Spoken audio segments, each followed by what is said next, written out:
Who is winning in this position? Let's test your evaluation skills. Well, it's actually even, and I was playing with the black pieces in this game, and I wound up winning, believe it or not. White has a passed pawn. White is up 2 knights on me, and this is still an even position, and I wound up squeezing out a win here pretty convincingly. Anyway, this comes from a game in 2017. I was looking at chess games on chess.com that I played over 7 years ago to see how younger version of me played chess. Now, I was 1950 in Blitz here at this time, but I have to just make a disclaimer here. I was a maniac when it came to chess. And I mean, I just played ridiculous chess, crazy chess. I always had a creative side, strong creative side in my chess games, but I had to actually hone it in a little bit as I got better because we have to be objective also in chess because chess is a science and a sport, not just an art. But back in the day, boy, did I let my creative side go to a fault many times. But anyway, I played some moves here, some bad, some good, that I definitely wouldn't play today. And I thought you guys would find it interesting. A couple things we can learn from. And also, this is a very good video for good old-fashioned entertainment. Anyway, we have a pretty boring opening here. Just the queen's pawn. Looks like the game's going to be pretty subtle. And here, I played e5. So e5 is a move I would play today. That's a fine move. I don't want white to play e5, certainly. That would be horrible. And I don't want to play something passive. I could play something like bishop e7, but e5, that's a good move. Good solid chess. Fighting for the center. My opponent takes, I take. He castles. I just play queen c7. Still, I would play this today. Computer doesn't love it, doesn't hate it, but still, I would play it today. Now, why? Because after the bishop takes, I love getting an open g-file to my opponent's king, castling queenside. I love it. I still would play that today. So I still have that quirky, creative side to me in chess. And objectively, this is a good attacking position. However, and I didn't mean to just scream right there, but however, I have to emphasize this. This move, I would definitely not play today, and it's a bad one. It's a bad move, folks. Just going to throw that out there. In today, this day and age, the me that you guys know, in real life, I would just take, because who wouldn't just take? Anyone in the world would take in this position. Someone who doesn't know how to play chess would still somehow manage to find this move. However, in this position, for some reason, I played castle queenside, which is a mistake, to call it lightly. Some would call it a blunder. Anyway, I could guess I see like my reasoning and my logic behind it. I'm attacking the knight. I have a discovery on the queen and a check. So if the knight, let's say, drops back, I have this check.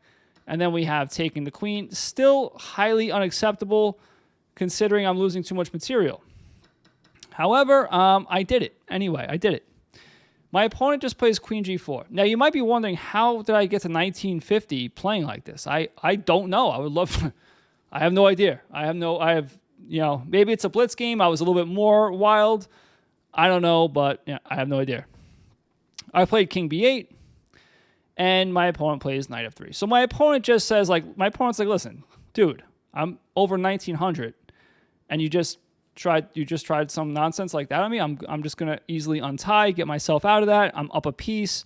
Thank you very much. And I just take over the g-file. Okay, I'm still absolutely getting crushed. It's like +5 for white. White moves here. Now this next move, I would never also play in a million years. However, according to the engine, it's an excellent move. So my creative side was good and bad, and maybe that's why my rating was so high and I wasn't objectively as good as I am today, because I used my creative ideas for good and bad, and they somehow balanced out, counterbalanced each other, and I won a lot of games. Anyway, try to spot what I played in this position, because I can't. I couldn't when I was looking at this game. I played bishop h2, which when I was looking at this game, I thought it was clearly a mistake. However, the computer deems it an excellent move. Now, white's still winning, of course, because white's up a piece, but this is the best move in the position. Okay, we have knight takes, so you might be wondering, why is it a good move to just give up another piece? Rook g5. Rook g5 is the best move on the board. And I still don't quite understand it, other than I guess it's because I'm doubling my rooks with tempo, and it gives me some type of counterplay. It gives me something. I'm down, is it worth sacrificing another piece? Apparently. And apparently, younger version of me somehow intuitively felt that, which is pretty cool. So I got to talk to younger me sometimes. Go in a time machine and pick his brain. So anyway, I double my rooks. Now I'm just threatening to win a pawn. But not just that. You'll notice my queens just happens to always be, aimed at my opponent's king. So this, if my opponent didn't see it, I would throw it a check and follow it up with a checkmate. So some venom to my, little rook moves here. Ready? So my opponent plays f4, which is a good move because it blocks the f-file for the queen. So now this is just a check, and it's not followed up with the checkmate. And f4 also takes control of the center. So you might be wondering, why would he give up this pawn? Well, he gets more of the center and stops the queen. This is a good player. So I take, he goes to h1, and I play queen h5, which is also a good move. Now, I understand this move. It's like a pivot square to get to h5 to attack the king side. A little barbaric, but it makes sense. But the problem is my opponent can force a queen trade and stop all of that. Why is it a forced queen trade? Well, the queens are touching each other, looking at each other. So if I just move away, I lose my queen. So therefore, I have to trade queens. Now, white is up +5. White is up 2 knights, and I just grabbed the pawn here. Now my opponent goes for a rook trade. We can't have that. I'm down too much material. I avoid it, attack the knight.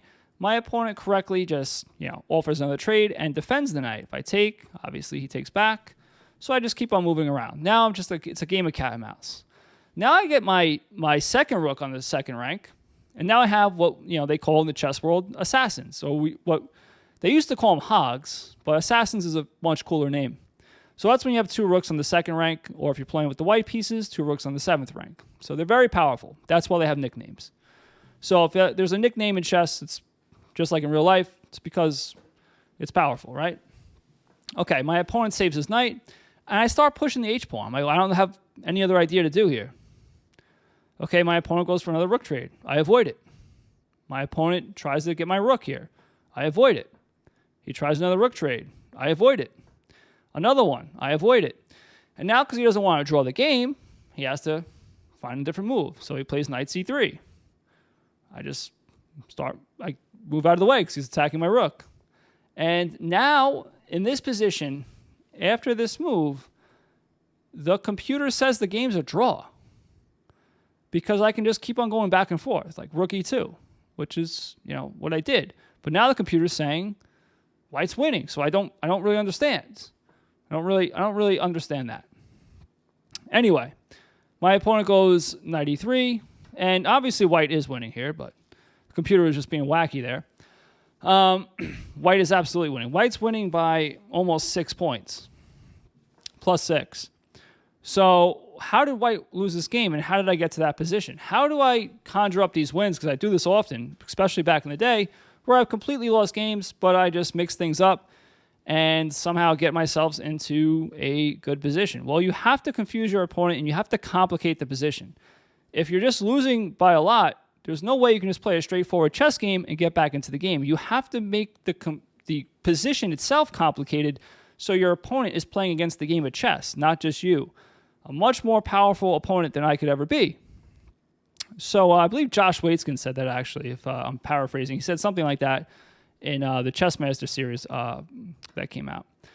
And I always took that to heart. It's a very good idea. It's a very good philosophical and strategic point in chess.